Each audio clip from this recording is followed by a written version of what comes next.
Okay students, so we have already done a lot of case studies of a subscription. मैंने आपको subscription के सारे points बता दिए। अब मैं आपकी बुक के क्वेश्चन लेता हूं। यस, आपकी महाराष्ट्र जो बुक है दिस वाली बुक, तो आप आ जाओ पेज नंबर 77 पे आ जाओ। 77 पे आ जाओ। क्वेश्चन नंबर 2 क्या लिखा हुआ है, मिल गया आपको। Page number 77 question number 2 for the considering adjustment rate to subscription account. Bank account के अंदर आ रहा है, रिसीट एंड पेमेंट में आ रहा है 85,000 रुपीज। मिल गया आपको। ओके, क्या लिखा हुआ है, for considering the adjustment related to subscription only receipt and payment. आपको रिसीट एंड पेमेंट में सब्सक्रिप्शन दिया हुआ है, इतना मिला 85,000, 80,000, 1,500 3,500। Subscription outstanding for the current year was 7,000.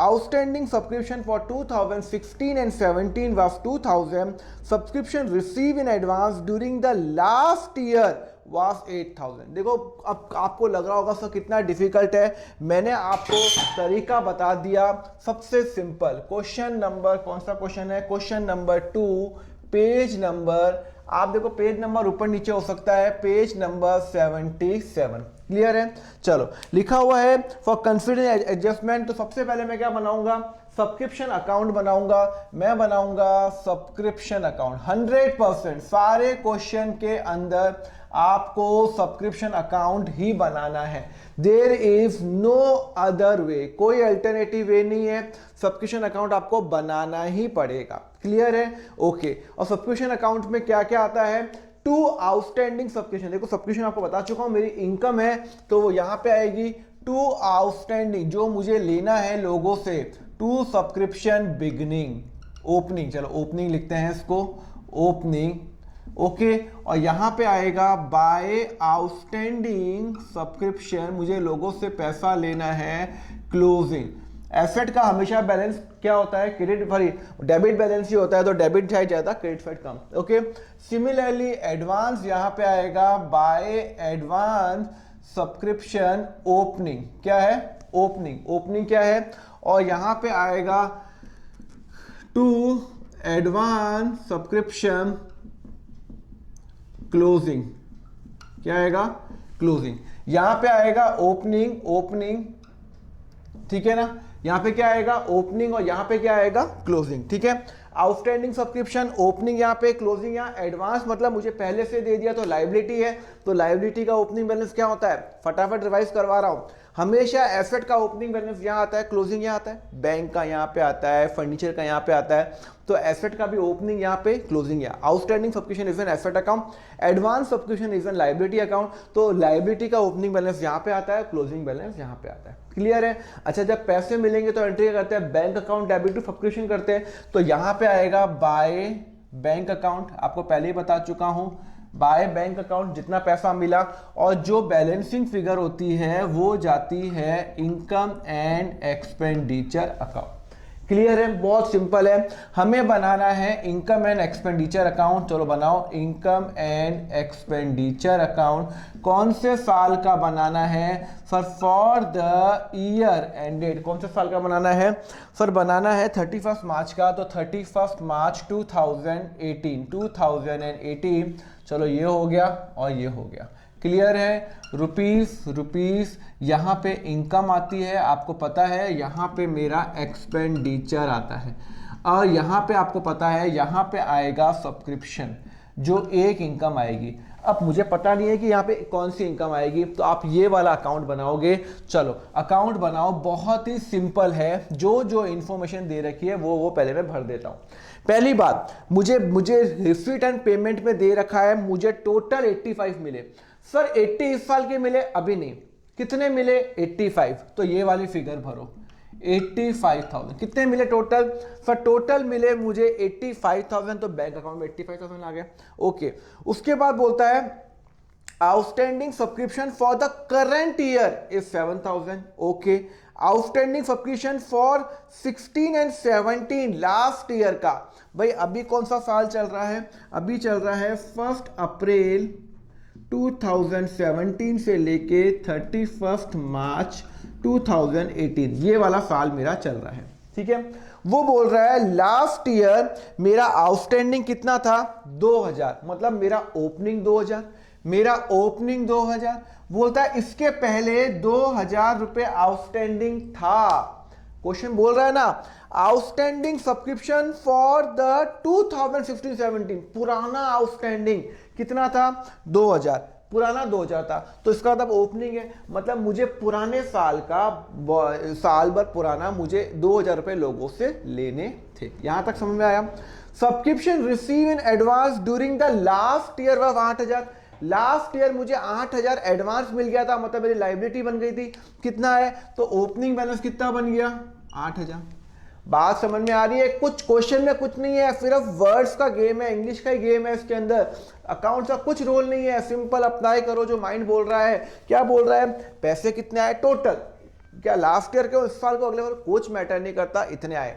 Okay, last year close opening कितना था, आउटस्टैंडिंग लास्ट ईयर बोलता है कि मुझे 2000 रुपए लोगों से लेना था। ओके, तो 2000 ओपनिंग, लास्ट ईयर मुझे 8000 रुपए मेरे पास एडवांस था, लास्ट ईयर कितना एडवांस था 8000 रुपए, ठीक से लिख देता हूं 8000 रुपए मुझे एडवांस आया था, तो लाइबिलिटी हो गई, ये ओपनिंग हो गया।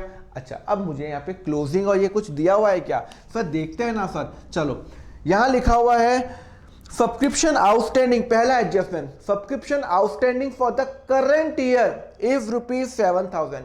वो बोलता है इस साल मेरा, इस साल के अंत का नहीं बोल रहा, देखो करंट ईयर, वो बोल रहा है कि यहां से लेके यहां तक का आउटस्टैंडिंग है 7000, अभी भी आउटस्टैंडिंग है यहां से लेके यहां तक, ये पुराने साल का नहीं बोल रहा, मतलब क्लोजिंग 2017 और 18 का कितना आउटस्टैंडिंग है, 2017 और 18 का आउटस्टैंडिंग है 7000।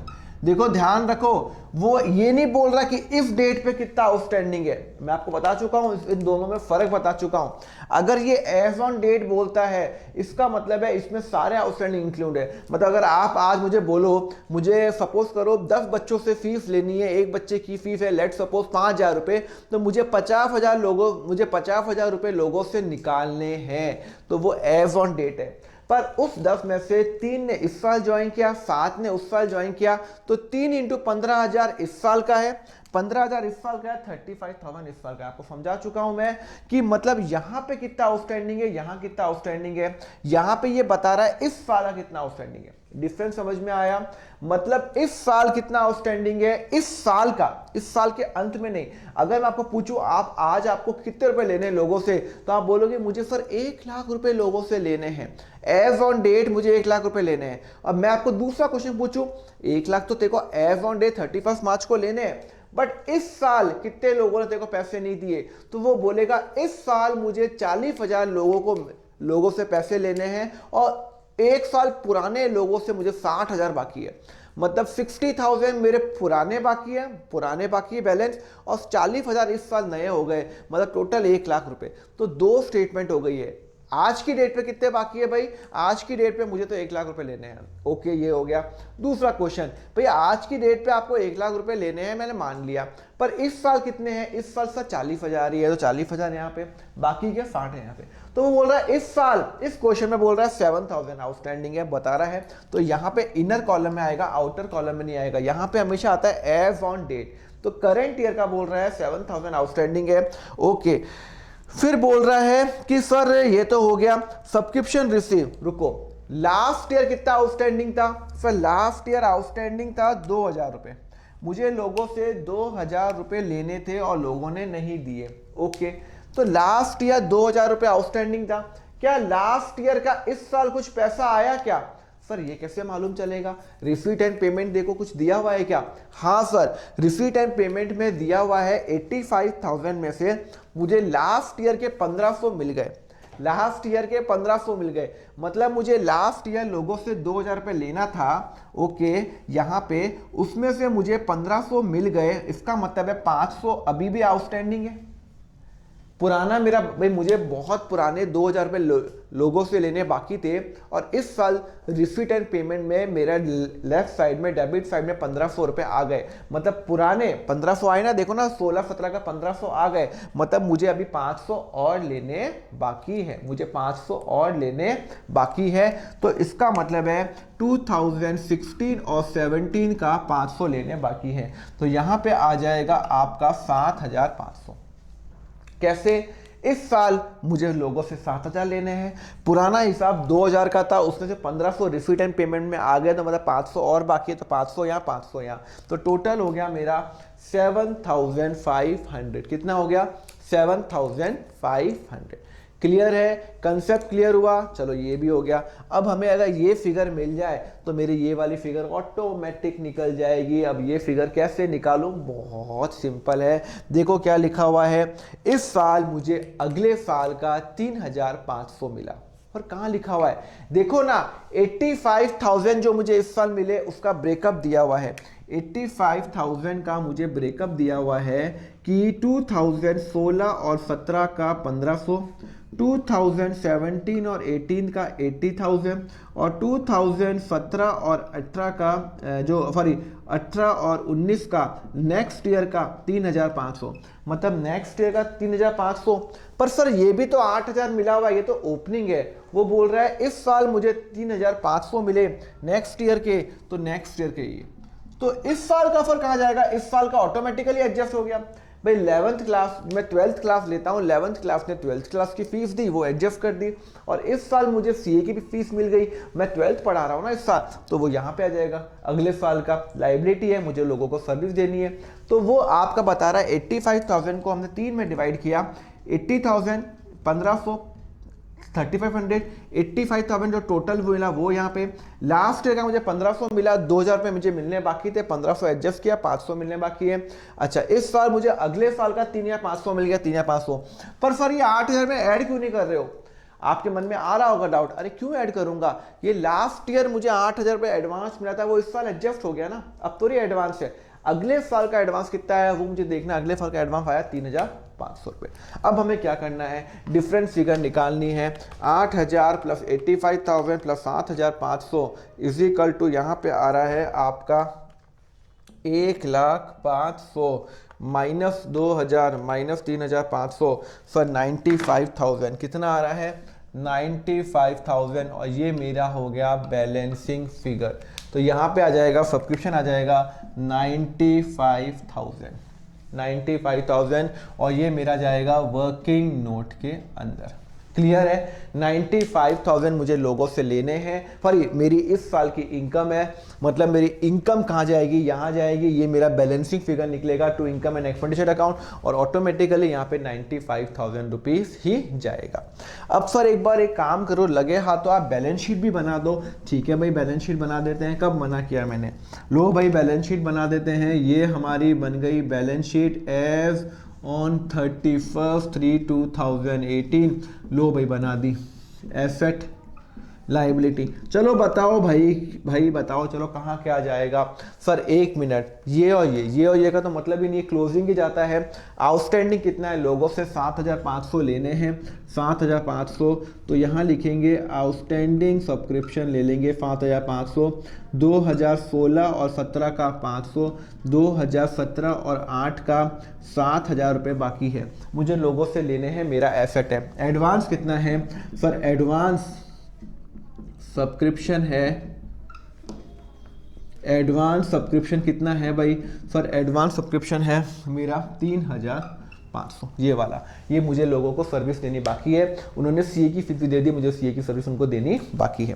क्लियर है? समझ में आ रहा है आपको? कंसेप्ट समझ में आया? The whole concept right now is what is about कि बैलेंस शीट में तो क्लोजिंग बैलेंस ही जाएगा, ओपनिंग का तो मतलब ही नहीं है। और दूसरा, ये मेरा इनकम एंड एक्सपेंडिचर अकाउंट है, यहाँ पे वही जाएगा, वो इस साल की इनकम है। अगर मैं ओपनिंग बैलेंस शीट बनाऊंगा तो अगर 2017 की बनाऊंगा तो ये जाएगा 8,000 जाएगा यहाँ पे और 2,000 जाएगा वहाँ पे। क्लियर है, समझ में आया। तो आपको यहाँ पे वही दे रखा है, क्वेश्चन मैच करते हैं। 95 वर्किंग नोट बना दिया, 7500 3500। आपको दिमाग इतना अप्लाई करना नहीं है, जो क्वेश्चन में लिखा हुआ है हमें वो करना है। बहुत ही ज़्यादा सिंपल है। 7500 यहाँ पे 7000 इस साल का, अगर क्वेश्चन में लिखा होता 7000 इस डेट पे आउटस्टैंडिंग है तो यहाँ पे 7000 लिखता, पर बता रहा है इस साल का इतना, लास्ट ईयर का 2000 रुपये बाकी थे, 1500 आ गए, तो 500 रुपये मेरे इस साल के बाकी है, लास्ट ईयर के मेरे बाकी है। क्लियर है, समझ में आया। क्वेश्चन नंबर 2 हो गया, पेज नंबर आपका 77। अब हम नेक्स्ट क्वेश्चन पे मूव करते हैं, देखते हैं वो भी होता है कि हमें सब्सक्रिप्शन का। लेट्स मूव, लिखो ये, फिर आगे बढ़ता हूं मैं। Let's now do question number 6, page number 80। मिल गया आपको 8080। The following other detail of subscription receive during the year 18 और 19। 50,000 subscription outstanding. You are required to prepare the income and expenditure for year ended 31 March 2019 का बनाना है, और आपको balance sheet भी चलो हम आपको बना देते हैं। ओके, क्या लिखा हुआ है? लिखा हुआ है the following other detail of subscription. सबसे पहले तो हम क्या करते हैं, कुछ नहीं करना हमें, तो सबसे पहले तो हम ये बना देते हैं। यहाँ पे क्या आता है, टू आउटस्टैंडिंग सब्सक्रिप्शन, फटाफट बना दो। ओपनिंग यहाँ पे आएगा, और टू एडवांस का ओपनिंग यहाँ पे आएगा, ओपनिंग यहाँ पे आएगा। क्लियर है, यहाँ पे कोई प्रॉब्लम है आपको? टू एडवांस का क्लोजिंग यहां पे आएगा,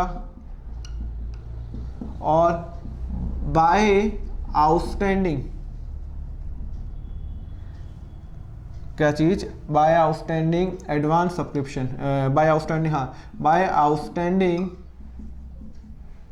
सब्सक्रिप्शन क्लोजिंग बैलेंस। ठीक है ना, मैं ठीक से लिख देता हूं, आउटस्टैंडिंग सब्सक्रिप्शन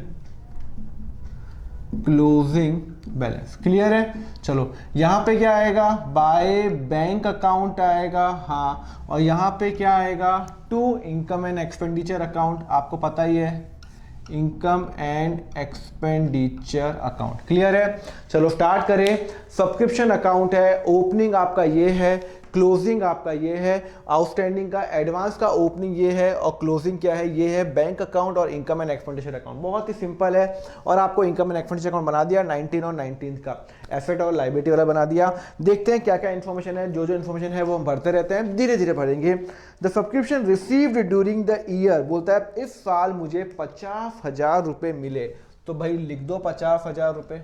ओके, वो बोल रहा है 50,000 रुपये मिले ड्यूरिंग द ईयर, इस साल इतना मिला। सब्सक्रिप्शन आउटस्टैंडिंग एज ऑन 31 मार्च 2018, मतलब ओपनिंग, भाई मैं 31 मार्च 2019 का बना रहा हूं ना, तो ओपनिंग दे रखा है 10,000 रुपये। क्वेश्चन में सिंपल दिया हुआ है 10,000 रुपये opening. Subscription outstanding as on 31, देखो यहाँ पे देखो फर्क, देखो 31 मार्च 2019, 31 मार्च 2018 यहाँ पे दे रखा है, यहाँ पे आउटस्टैंडिंग 10,000 है, यहाँ पे आउटस्टैंडिंग दे रखा है। मुझे इस साल का आउटस्टैंडिंग नहीं दे रखा, इस साल कितना आउटस्टैंडिंग एज ऑन डेट दे रखा है। Subscription outstanding on 31 March 2019 20,000। Okay, मतलब यहाँ पे 10,000, यहाँ पे 20,000, तो लिख दो यहाँ पे आउटस्टैंडिंग सब्सक्रिप्शन जो मेरी क्लोजिंग बैलेंस शीट है 20,000 रुपये। सर ये ओपनिंग में जाएगा 10,000 रुपये, हाँ ठीक है, मतलब मुझे एज ऑन डेट लोगों से 20,000 लेने, हो सकता है वो इस साल के हो सकता है वो लास्ट ईयर के हो सकता है वो मिक्स हो, 15,000 इस साल के 5,000 लास्ट में, मुझे नहीं पता, पर लास्ट ईयर 10,000 रुपये बाकी थे, इस साल 20,000 रुपये बाकी है। ओके, फिर लिखा हुआ है subscription receive in advance as on 31 March, 31 मार्च को 15,000 रुपये, मतलब ओपनिंग एडवांस कितना था 15,000 रुपये। And subscription receive in advance as on 31 March 2019 as on this 10,000। कितना सिंपल क्वेश्चन है।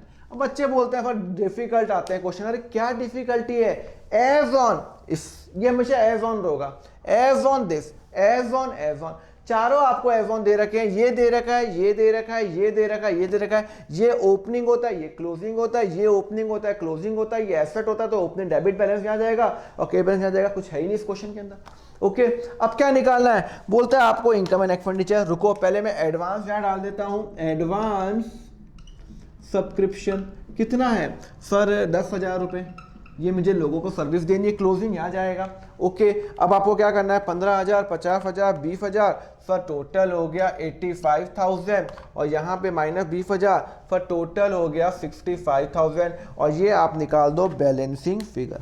क्या है इसके अंदर, बैलेंसिंग फिगर, और यही आपका 65,000 जाएगा यहाँ पे, कहाँ जाएगा, इनकम एंड एक्सपेंडिचर के अंदर, by subscription account, by subscription account 65,000 rupees. मतलब मेरी इस साल की इनकम 65,000 रुपीज़ है जो मेरे इनकम एंड एक्सपेंडिचर में जाएगी। ये मेरी लास्ट ईयर का एडवांस है, लास्ट ईयर का आउटस्टैंडिंग, लास्ट ईयर का दिस ईयर का this year as on date दे रखा है, ये दे रखा है, तो ये मुझे निकालने में क्या प्रॉब्लम है, और डाल दिया। और यहाँ पे 20,000 और 10,000 ही जाएगा, ये और ये तो ओपनिंग में जाएंगे। अगर मैं ओपनिंग बैलेंस शीट बनाता हूँ, अगर मैं ओपनिंग बैलेंस शीट बनाता हूँ, दो क्वेश्चन में नहीं बोला हुआ, अगर ओपनिंग बैलेंस शीट बनानी होती, तो अगर मुझे बैलेंस शीट बनानी होती एज एट 31/3/2018 को बनानी होती, तो एसेट और लाइबिलिटी, तो यहाँ पे होता, ये ओपनिंग कितना है 10,000, आउटस्टैंडिंग सब्सक्रिप्शन, और मेरा एडवांस कितना होता 15,000। ठीक है ना, क्योंकि ये ओपनिंग यहाँ जाएगा और क्लोजिंग में यहाँ पे जाएगा। बहुत ही सिंपल क्वेश्चन है। आपको समझ में आया, आपको ऑफ टाइम सब्सक्रिप्शन का पॉइंट, कोई डाउट आया तो मैंने आपको बहुत सारे केसेस करवाया ऑफ टाइम सब्सक्रिप्शन के, अलग अलग आपको मैंने जो अलग अलग आपको जो एंट्री वो होती है वो बता दी, अलग अलग जो केसेस हो सकते हैं, कैसा कैसा के होगा। बहुत सिंपल होता है सब्सक्रिप्शन का, बस थोड़ा सा लैंग्वेज का ध्यान रखना। एज ऑन दे रखा है, इस साल का दे रखा है, बस हमें देखना है। क्लियर है, आगे बढ़े, लिखो ये, फिर मैं आगे बढ़ता हूँ। Okay student, let's now move to the next concept, the concept of depreciation. आपने 11th में पढ़ा हुआ है। डेप्रिसिएशन क्या होता है, the normal wear and the tear of the asset. हमने कोई एसेट लिया तो उसकी वैल्यू तो डिक्रीज होगी ना। मैंने कंप्यूटर लिया था लास्ट ईयर 1 लाख रुपए में, आज मैं उसको मार्केट में बेचने जाऊंगा तो वो 70 में बिकेगा, तो 30 की उसकी वैल्यू कम हो गई। क्यों कम हो गई, टेक्नोलॉजी चेंज हो गई, मैंने उसको यूज़ किया, वो सेकेंड हैंड हो गया, उसके रिपेयर्स मांग रहा है, तो उसकी वैल्यू कम होती जाती है। कोई भी एसेट्स होता है। हाँ, एक लैंड एक ऐसा है जिस पे डेप्रिसिएशन नहीं लगता, बिकॉज लैंड का वियर एंड टियर क्या होगा, लैंड तो लैंड ही रहेगा, बाकी बिल्डिंग का होता है, मशीनरी का होता है, फर्नीचर, व्हीकल, पेटेंट, गुडविल, सबका होता है। लैंड पे डेप्रिसिएशन कभी नहीं लगता, बिकॉज लैंड में क्या का वियर एंड टियर होगा, लैंड तो लैंड ही रहेगा ना, लैंड को तो हम नया कर सकते हैं। बिल्डिंग अगर एक बार बन गई तो वो 10 साल, 20 साल, 30 साल के बाद तो वो चेंज करनी ही पड़ेगी। क्लियर है, चलो तो हम स्टार्ट करते हैं द नया द टॉपिक डेप्रिसिएशन। क्या लिखा हुआ है, depreciation is a nominal account. ये आपको पता ही है, पेज नंबर 74 पे आपको पता ही है डेप्रिसिएशन अकाउंट आपका नॉमिनल अकाउंट है। और उसका ट्रीटमेंट क्या होगा, सिंपल सी बात है, जो भी डेप्रिसिएशन लगेगा मेरा इनकम एंड एक्सपेंडिचर में जाएगा। इसके लिए मैं क्या करता हूँ, एक समझाने के लिए आपको क्वेश्चन कराता हूँ जिससे आपको समझ में आएगा। तो आ जाओ क्वेश्चन नंबर 3 पे आ जाओ। क्वेश्चन नंबर 3 पे, क्वेश्चन नंबर 3 मिल गया आपको। चलो क्वेश्चन नंबर 3 आपका क्वेश्चन है डेप्रिसिएशन का। पेज नंबर क्या है भाई, पेज नंबर 77 मिल गया आपको। सबसे नीचे दिया हुआ है the concept of the calculation of depreciation. Okay, हमें क्या बनाना है, इनकम एंड एक्सपेंडिचर अकाउंट बनाना है और बैलेंस शीट बनानी है। हमें बनाना है income and expenditure account for the year end date, पूरे साल का। कौन से साल का बनाना है सर, बता रहा है 18-19 का बनाना है, 2019 for the year end date 31 March 2019। चलो बनाओ इसका। और एक हमें बनानी है बैलेंस शीट एज एट 31/3/2019 की, और ये हो गया हमारा एसेट और ये हो गई मेरी लाइबिलिटी। और आपको पता है यहाँ पे आता है मेरा एक्सपेंस, यहाँ पे आता है मेरा इनकम। क्या लिखा हुआ है, ऑन 1 अप्रैल, क्या ओपनिंग बैलेंस शीट बना, जरूरत नहीं है। On 1 April furniture account show a balance of 1 lakh रुपये। मेरा जो ओपनिंग जो फर्नीचर था वो कितने का था सर, 1 लाख रुपए का। मतलब मैंने जब ये साल शुरू किया तो मेरे पास फर्नीचर अकाउंट का बैलेंस 1 लाख रुपए था। मैंने 1 जुलाई को एक एडिशनल फर्नीचर परचेज किया 30,000 का, ऐड करूंगा 30,000 का मैंने परचेज किया। मैंने क्या किया, परचेज किया, बट ऑब्वियस ये मेरा कहाँ पे आ रहा होगा, ये मेरा रिसीट एंड पेमेंट अकाउंट में पेमेंट साइड पे आ रहा होगा। जब मैं रिसीट एंड पेमेंट बनाऊंगा तो मेरा यहाँ पे आ रहा होगा बाय फर्नीचर, मतलब मैंने फर्नीचर के लिए खर्चा किया है 30,000 का। मतलब जब मैंने साल शुरू किया तब मेरे पास 1,00,000 रुपए का फर्नीचर था। जब पूरे साल भर में मैंने 1 जुलाई को 30,000 का, 1 जुलाई को लिया ना, 1 जुलाई को 30,000 का फर्नीचर लिया। बोलता है डेप्रीफिकेशन लगाना है, कितना डिफिकल्ट है डेप्रीफिकेशन लगाना, इतना इजी है सर कैसे करेंगे? अरे सीधी सी बात है, 1,00,000 रुपए का है तो चलो एक काम करो, फर्नीचर को 2 में डिवाइड करो, एक तो 1,00,000 और एक है आपका 30,000। 2 फर्नीचर है ना, एक तो पुराना 1,00,000 और एक 30,000। Depreciation is always calculated on the time it has been use, कितने दिन मैंने उसको यूज किया। अगर 10 दिन यूज किया तो 10 दिन, पूरे साल यूज किया तो पूरे साल, 2 महीने यूज किया तो 2 महीने। तो ये तो पुराना वाला है ना, 31 मार्च 2018, ये तो मैंने पूरे साल यूज किया। 1,00,000 रुपए स्टार्टिंग में भी था, अभी भी है, तो पूरे साल यूज किया। तो ये मैंने यूज किया 12 महीने। 30,000 मैंने कब परचेज किया? सर 30,000 परचेज किया मैंने 1 जुलाई 2018, मतलब मैंने 1 जुलाई को लिया ना। हाँ, तो इसका मतलब मैंने कितने महीने यूज किया? जुलाई, अगस्त, पूरा जुलाई, अगस्त, सितंबर, अक्टूबर, नवंबर, दिसंबर, जनवरी, फरवरी, मार्च, 9 महीने यूज किया। मतलब मैंने ये 9 महीने यूज किया। तो इस पर डेप्रीफिकेशन लगा दो 1,00,000 पे।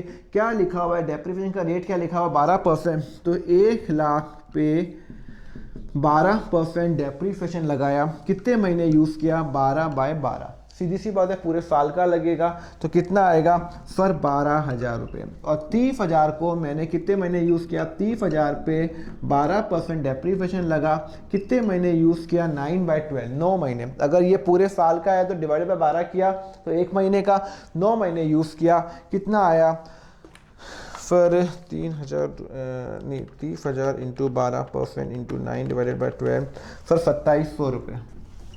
और यहाँ पे कितना आ रहा है? 12,000।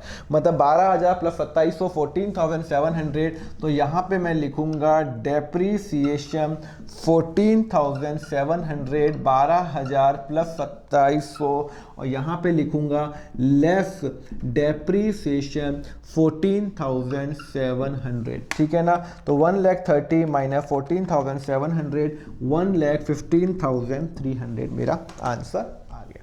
क्लियर है? मतलब मेरा डेप्रीफिकेशन ओपनिंग 1,00,000 था, 30,000 का ऐड किया, डेप्रीफिकेशन इस पे 2,700 का लगा, इस पे लगा 12,000, 12,000 plus this is equal to 14,700 मेरा खर्चा हो गया इस साल का। और ये मैंने माइनस कर दिया एसेट से और आंसर आ गया। चेक करें हमारा आंसर सेम आ रहा है क्या? 115,300 आ रहा है और इनकम एंड एक्सपेंडिचर में आ रहा है 14,700। क्लियर है? कंसेप्ट समझ में आया आपको डेप्रीफिकेशन का? आगे बढ़े, चलो लिखो ये, फिर आगे बढ़ते हैं। Okay student, let's now move to the very good concept, the concept of the stock। भाई concept of stationery, medicine, other item, कोई भी other items होते हैं। जैसे आप क्रिकेट खेलते हो तो आपके पास बैट्स होते हैं, जो क्लब्स होते हैं उनके पास बैट होते हैं, स्टेशनरी होते हैं, मेडिसिन होते हैं। तो उनका कंज्यूमशन कैसे निकालें, पूरे साल में कंजम्पशन कैसे किया? तो देखो बहुत सिंपल सी बात है, मैं आपको आपके घर का एग्जाम्पल देता हूँ। ठीक है, चलो अब आपने लेट सपोज आप अपने घर में गेम्स खेलते हो, क्रिकेट का गेम खेलते हो, और एज ऑन आपका साल जो चल रहा है, तो एज ऑन 1 अप्रैल 2020 आपके पास लेट सपोज 12 बैट थे। कितने बैट थे? 12 बैट। मतलब घर में आपके पास 12 बैट पड़े हुए हैं। क्या पड़े हुए हैं? 12 बैट पड़े हुए हैं। ओके, मतलब आपने जब साल शुरू किया तो आपने काउंट किया कि कहाँ कहाँ मेरे पास बैट पड़े हुए हैं। मेरे पास तो 12 बैट पड़े हुए हैं। ओके, होंगे आप अमीर, 12 बैट होंगे। इस साल आपने कुछ खरीदा भी, 2020 और 21 में आपने परचेज भी किया।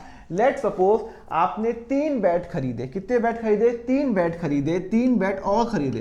पहले से 12 बैट थे साल का शुरू, और इस साल आपने 3 बैट और खरीद लिए। उसमें से 2 के तो आपने पेड कर दिया।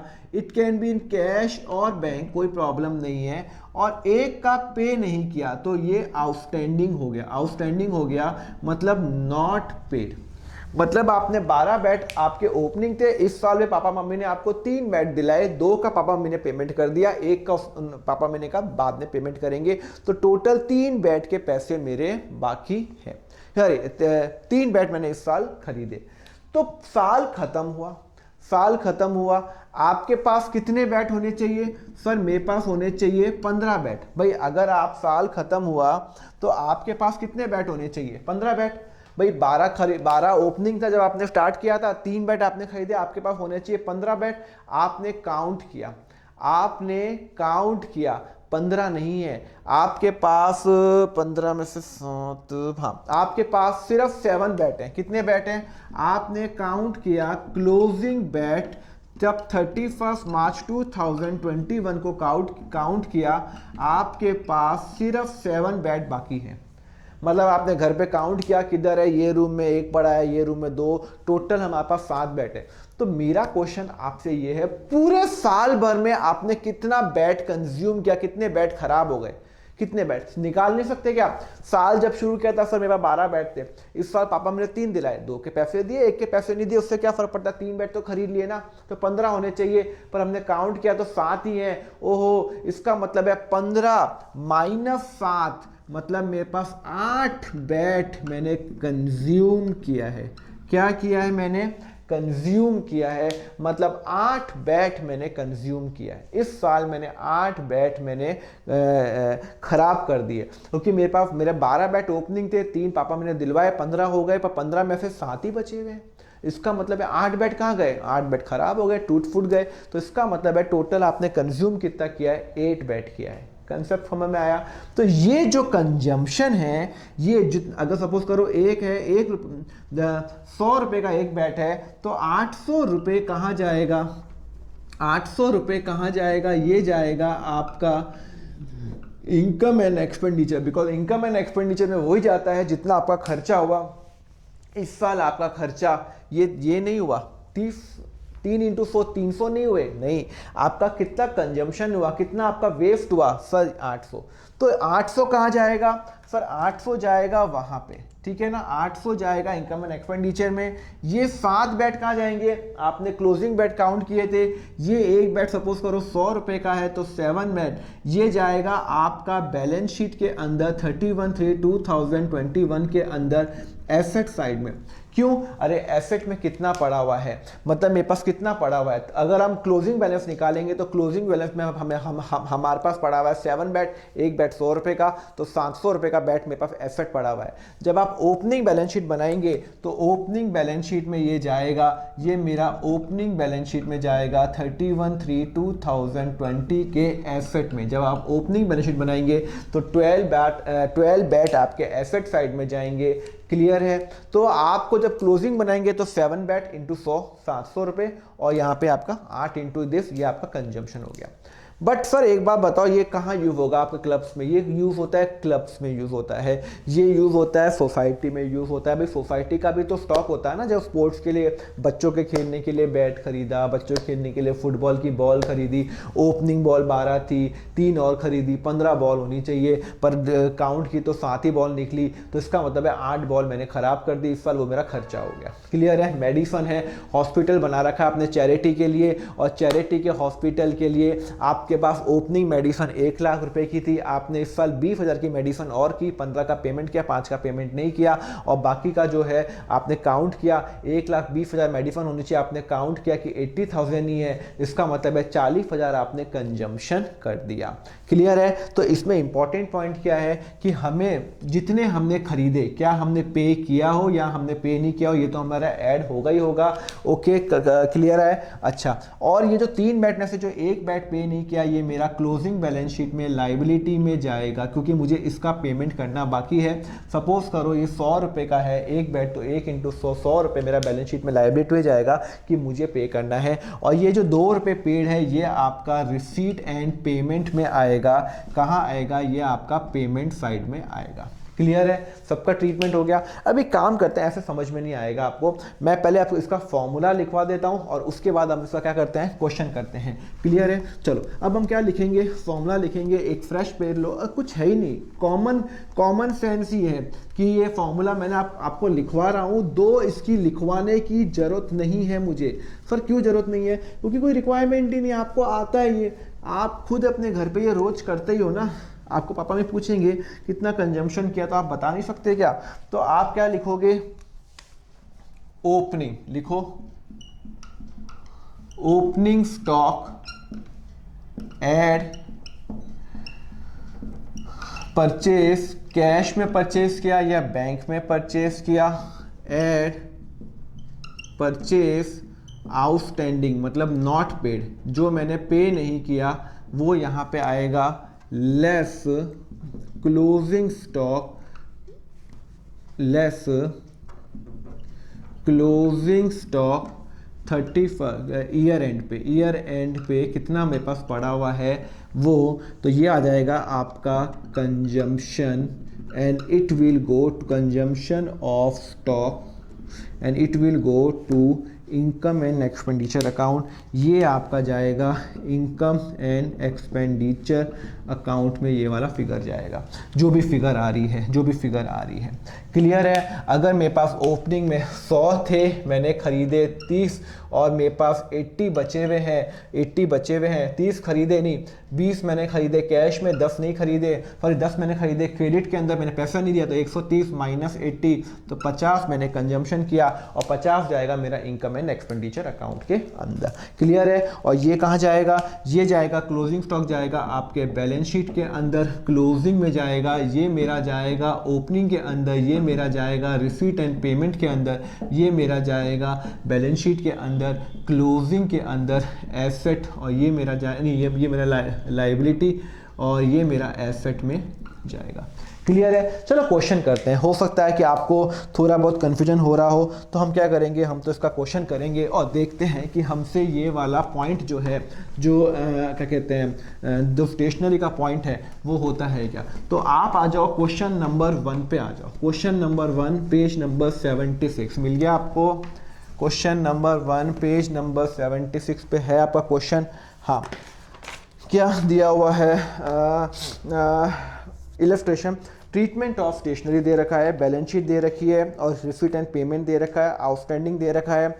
बता रहा है स्टॉक ऑफ स्टेशनरी है 1300 रुपये, क्लोजिंग स्टेशनरी दे रखी है। वो बोलता है कितना हमने कंज्यूम किया। चलो हम सबसे पहले तो यहाँ पे बना देते हैं income and expenditure account. Clear है, चलो ये हो जाएगा, ये मेरा एक्सपेंस, ये मेरी इनकम और ये मेरा बैलेंस शीट। मैं बैलेंस शीट क्यों बना रहा हूँ, जिससे आपको और अच्छा लगे। क्वेश्चन में नहीं पूछा गया पर मैं बताऊंगा, क्योंकि आपका कंसेप्ट मुझे स्ट्रॉन्ग करना मेरी जिम्मेदारी है। क्या लिखा हुआ है, पूरे साल भर में मैंने balance sheet, opening balance sheet में देखो 800 आ रहा है। ओपनिंग बैलेंस शीट, ओपनिंग मतलब जब मैंने स्टार्ट किया था। ये बैलेंस शीट कब की बन रही है, ये मैं बैलेंस शीट बना रहूंगा 31/3/2018 की। आपको क्वेश्चन में ओपनिंग बैलेंस शीट दे रखी है, मतलब जब मैंने साल शुरू किया था तो मेरे पास ओपनिंग क्या है, स्टेशनरी का है ना, ओपनिंग स्टॉक ऑफ स्टेशनरी कितना है sir, opening stock of stationery है 800 रुपये। देखो ना बैलेंस शीट में दिया हुआ है, जब मैंने साल शुरू किया तो मेरे पास 800 रुपये का बैलेंस शीट में 800 रुपये का स्टेशनरी पड़ा हुआ है। ओके, उसके बाद मैंने इस साल रिसीट एंड पेमेंट में कितना आ रहा है, चेक करो, page number 76 question number 1, page number 76 question number 1, कितना मैंने कैश में परचेज किया। सर मैंने कैश में परचेज किया 7000 का, एड कैश परचेज, कैश या बैंक उससे कोई फर्क नहीं पड़ता, मैंने परचेज कितना किया सर 7000 का। ओके, मतलब 800 का मैंने ओपनिंग था, 7000 रुपये मैंने इस साल खरीदा। अरे 800 ओपनिंग है, 7000 मैंने इस साल खरीदा। सर कैसे खरीदा, कैश में खरीदा, रिसीट एंड पेमेंट में क्रेडिट साइड में आ रहा है, मतलब मैंने बैंक में पैसा दिया, कैश से पैसा दिया है। ओके, वो बोल रहा है 1500 अभी भी आउटस्टैंडिंग है, मतलब 1500 का पेमेंट नहीं दिया मैंने। भाई मैंने 1500 का पेमेंट नहीं दिया, मतलब 1500 का माल तो खरीदा है, तो मतलब मैंने एक और चीज खरीदी है 1500 की, जो मेरा आउटस्टैंडिंग आउटस्टैंडिंग पेमेंट है।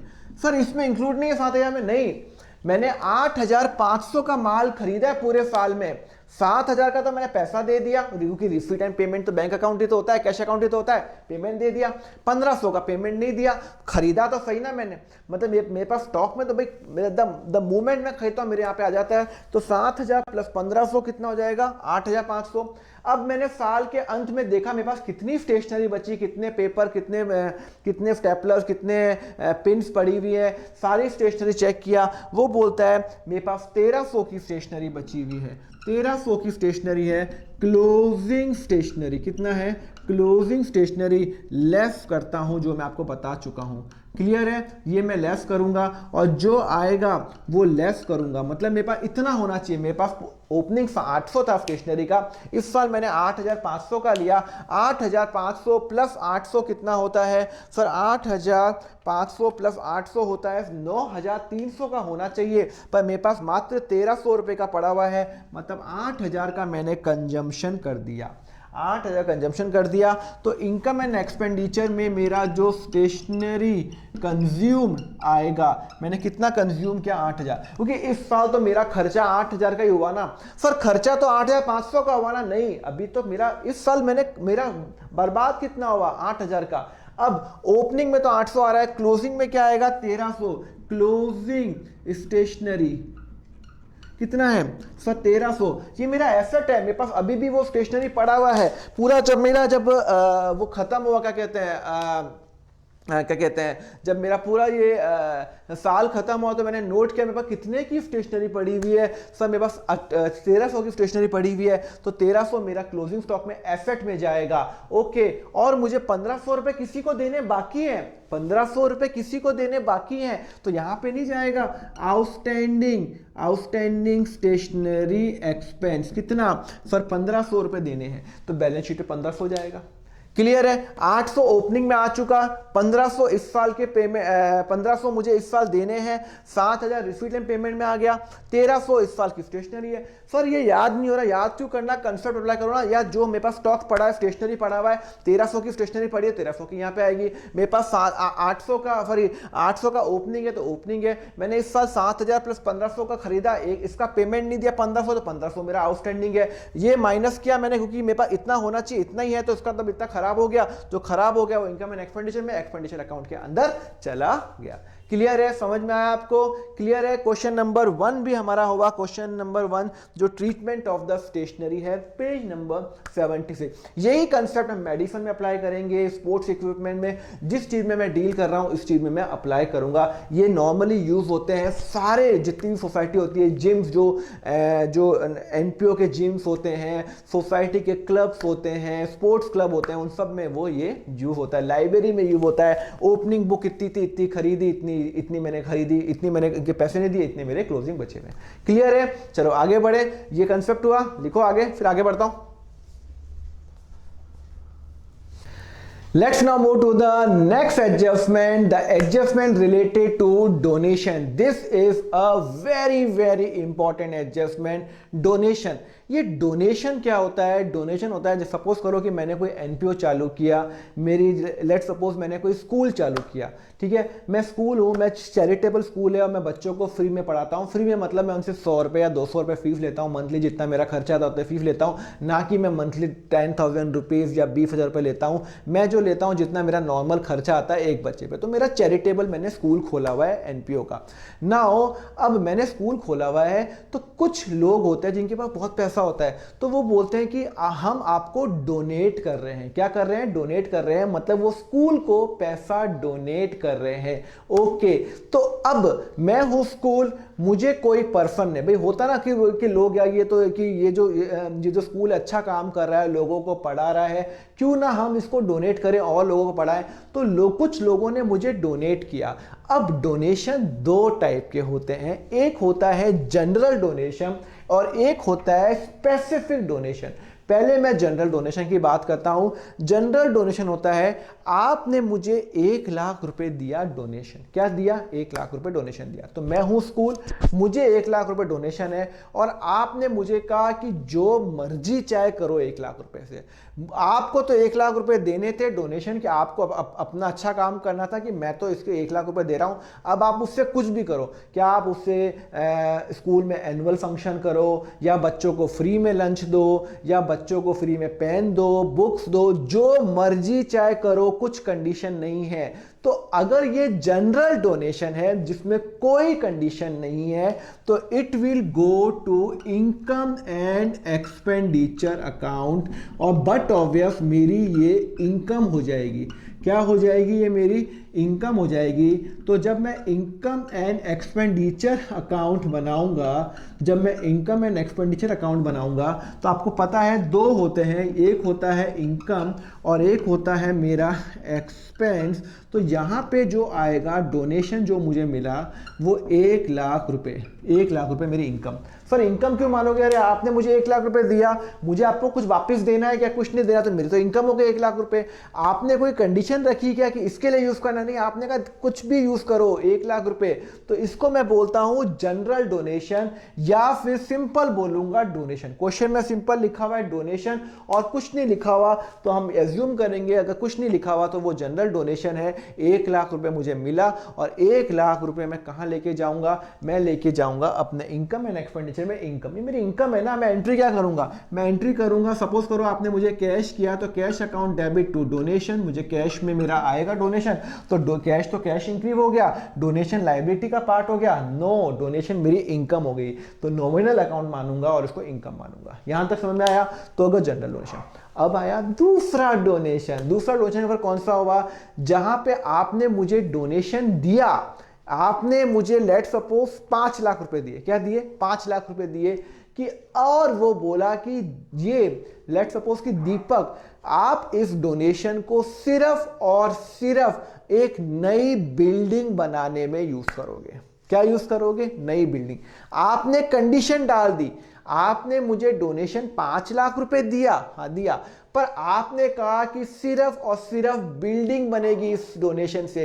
आपका मन था कि आपके नाम पे या आपके फादर मदर के नाम पे या आपके बच्चों के नाम पे या वाइफ के नाम पे आपको एक बिल्डिंग बनानी है स्कूल के, जहां पे स्कूल के बच्चे पढ़े। आप चाहते हो कि वो पैसा सिर्फ वो बिल्डिंग बनाने में यूज हो। तो यहां पे क्या हो गई? कंडीशन हो गई है कि आपने बोला भाई बिल्डिंग बनाने के लिए ही यूज करना है। आप कोई भी पर्पस के दे सकते हो, आप बिल्डिंग बनाने के लिए दे सकते हो। आप बोलोगे कि भाई सिर्फ प्लेग्राउंड बनाना है या सिर्फ झूले लाने हैं बच्चों के लिए, या आप बच्चों की लाइब्रेरी बनानी है बुक्स लाने के लिए, या आप बच्चों के एनुअल फंक्शन के लिए, बच्चों के प्राइस के लिए, आपको जो मर्जी आप कंडीशन डाल सकते हो, क्योंकि पैसा तो आपका है ना। आप मुझे पैसा दोगे तो कंडीशन तो आप ही रखोगे ना। तो अगर आपने मुझे कोई भी कंडीशन नहीं दी तो इनकम एंड एक्सपेंडिचर अकाउंट में जाएगा, बिकॉज मैं तो कहीं पे भी यूज कर सकता हूं पैसा। बट अगर आपने मुझे बोला कि दीपक ये पैसा सिर्फ बिल्डिंग में यूज होना चाहिए, तो मेरी एंट्री क्या होगी? देखो ना, स्पेसिफिक डोनेशन, कैश अकाउंट। आपने तो मुझे 5 लाख रुपए दे दिया तो मेरा तो कैश बढ़ गया, मेरा तो कैश बढ़ गया। बट मैं टू क्या करूंगा? मैं टू करूंगा, आपने मुझे डोनेशन क्यों दिया? आपने मुझे डोनेशन दिया बिल्डिंग बनाने के लिए, तो मैं लिखूंगा बिल्डिंग फंड। क्या करूंगा? 5 लाख रुपए। मतलब ये जो फंड है 5 लाख रुपए, ये मैं बिल्डिंग बनाने के अंदर यूज करूंगा। मतलब मैं ये और कोई भी पर्पस के लिए यूज नहीं कर सकता, सिर्फ आपके लिए बिल्डिंग बनाऊंगा और कुछ नहीं करूंगा। मतलब आपने मुझे 5 लाख रुपए दिए, तो जब तक वो 5 लाख रुपए मैं बिल्डिंग बनाने में खर्च नहीं करूंगा तब तक वो मेरी लायबिलिटी होती है, मेरी इनकम नहीं है। सर आपको तो 5 लाख रुपए फ्री में मिल रहे हैं, आपको तो 5 लाख फ्री में मिले तो आप तो इनकम मानो ना, आप इनकम एंड एक्सपेंडिचर अकाउंट में लेके जाओ 5 लाख रुपए। नहीं लेके जाऊंगा। सर क्यों नहीं लेके जाओगे? अरे भाई मैं 5 लाख रुपए इनकम कैसे मान सकता हूं, क्योंकि उससे तो मुझे कुछ बनाना है, आपके लिए बिल्डिंग बनानी है, आपके लिए प्लेग्राउंड बनाना है, आपके लिए प्राइस डिस्ट्रीब्यूशन करना है, जिस पर्पस के लिए आपने दिया। तो ये 5 लाख रुपए बैलेंस शीट में जाएगा, बैलेंस शीट में जाएगा as a separate item. Separate item कहां पे? लाइबिलिटी में। सर लाइबिलिटी में? बिल्डिंग लाइबिलिटी में? बिल्डिंग नहीं है, ये बिल्डिंग फंड है। मुझे कैश आया 5 लाख रुपए या बैंक से आपने दिया टू बिल्डिंग फंड, बिल्डिंग बनाने के लिए। तो मेरे लिए एक तरह से कि मेरी ड्यूटी हो गई कि आपके लिए बिल्डिंग बनाऊंगा। तो जब मैं बैलेंस शीट बनाऊंगा तो ये होता है एसेट, ये होता है लाइबिलिटी। ओके, तो मैं यहां पे अलग से दिखाऊंगा बिल्डिंग फंड। कितना दिया आपने? 5 लाख रुपए। और जब तक बिल्डिंग नहीं बनाऊंगा तब तक मेरा बिल्डिंग फंड लाइबिलिटी के अंदर रहेगा। क्लियर है? तो अब ये फंड कुछ भी हो सकता है। बिल्डिंग का मतलब ये नहीं होता एसेट में डाल दो, बिल्डिंग नहीं है, बिल्डिंग फंड है, बिल्डिंग बनाने के लिए है। तो आपने मुझे 5 लाख रुपए दिया बिल्डिंग बनाने के लिए, तो बिल्डिंग में डालोगे ना पैसा, बिल्डिंग फंड में डालोगे। बिल्डिंग फंड 5 लाख रुपए, कैश अकाउंट डेबिट, कैश में गया। बिल्डिंग फंड लायबिलिटी है, क्रेडिट आइटम हो रहा है, तो बिल्डिंग में होगा। जब बिल्डिंग खरीदते हैं तो बिल्डिंग अकाउंट होता है। क्लियर है? तो जब आप मुझे पैसा दोगे कोई पर्टिकुलर पर्पस के लिए, बिल्डिंग अगर आपने दिया, लेट सपोज कि मुझे कि ये पैसा सिर्फ यूज होना चाहिए प्राइस के लिए। किसके यूज होना चाहिए? प्राइस के लिए, मतलब बच्चों को प्राइस बांटने के लिए। आपने 5 लाख रुपए दिया, आप कंपटीशन ऑर्गेनाइज करो स्कूल वाले को, और ये सिर्फ बच्चों को 5 लाख रुपए स्कॉलरशिप या प्राइज देने के लिए। तो मैं यहां लिखूंगा cash account debit to prize fund, और प्राइस फंड यहां पे आ जाएगा। यहां पे बिल्डिंग की जगह प्राइस फंड। आपने मुझे लिखा प्लेग्राउंड के लिए, प्लेग्राउंड। आपको लगा कि टेंपल बनाना है तो टेंपल के लिए, आपको लगा मॉस्क बनाना है मॉस्क के लिए। जो आप पर्पस के लिए दोगे वो आप में पर्पस। पैसा आपका, आप कुछ भी कंडीशन आप इसके अंदर रखो।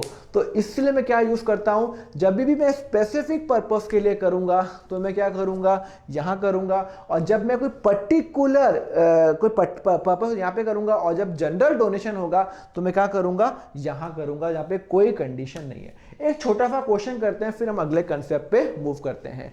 लिखो ये, फिर मैं आगे बढ़ता हूं। ये एग्जैक्टली ऐसा लिखो। Okay student, so let's now do a question on the donation. देखो डोनेशन लिखा हुआ है, यहाँ पे रिसीट एंड पेमेंट लिखा हुआ है, रिसीट एंड पेमेंट अकाउंट है। आपको लिखा हुआ है कि आपको डोनेशन मिला, 2 डोनेशन मिले, एक 70,000 रुपीज का डोनेशन मिला और एक आपको 40,000 का मिला।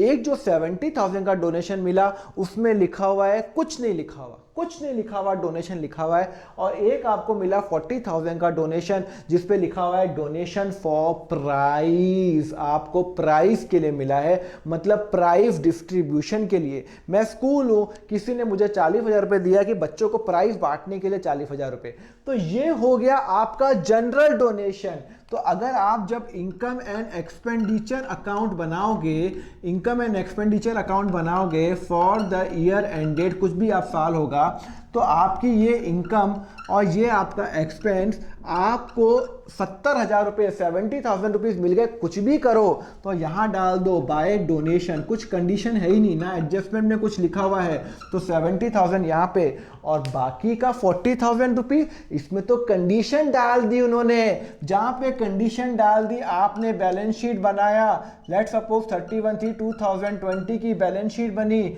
आपने लाइबिलिटी है, और यहां पे आप लिखोगे प्राइज फंड। कितने का मिला आपको? 40,000 रुपए। आपको अलग से लाइबिलिटी में दिखाना पड़ेगा। क्यों? क्योंकि आपको ये डोनेशन सिर्फ एक प्राइस कुछ मिला है। जब तक आप प्राइस नहीं बांटोगे तब तक आपका क्या करेगा, यहां पे ही रहेगा 40,000 रुपए। क्लियर है? तो मतलब आपको 2 डोनेशन मिले, एक 70,000 का, एक 40 का। 70 का अमाउंट अब यहां जाएगा, कुछ लिखा हुआ नहीं तो मैं यहां पे लेके चले जाऊंगा। इनकम में कुछ भी करूं यार, 70,000 रुपए आपने डोनेशन दिया, मेरी मर्जी। पर अगर आपने 40,000 डोनेशन दिया और बोला कि ये प्राइस के लिए यूज करो, तो जब तक प्राइस नहीं बांटूंगा तब तक वो कहां रहेगा, वो मेरा लाइबिलिटी के अंदर ही रहेगा। और जब जब प्राइस बांटूंगा वो यहां से माइनस होगा, जो मैं आपको आगे प्रैक्टिकल क्वेश्चन में आपको कराऊंगा। समझ में आया आपको डोनेशन का पॉइंट? तो general donation donation, specific donation. अब क्वेश्चन में कुछ भी हो सकता है, क्वेश्चन में हो सकता है ये डोनेशन है 70,000 का 30% बिल्डिंग के लिए है, तो 70,000 का 30% बिल्डिंग फंड होगा और 70,000 का 70% कहां होगा, मेरा इनकम में जाएगा। जैसे क्वेश्चन होगा हम वैसे करेंगे। क्लियर है? जनरल डोनेशन इनकम में, स्पेसिफिक डोनेशन उसमें कैपिटल फंड में ऐड नहीं होगा, अलग से होगा, प्राइस फंड या जो भी बिल्डिंग फंड जो भी होगा वो मेरा यहां पे ऐड होगा बैलेंस शीट के अंदर, लायबिलिटी साइड के अंदर। क्लियर है? समझ में आया? Let's now move to the next concept. देखो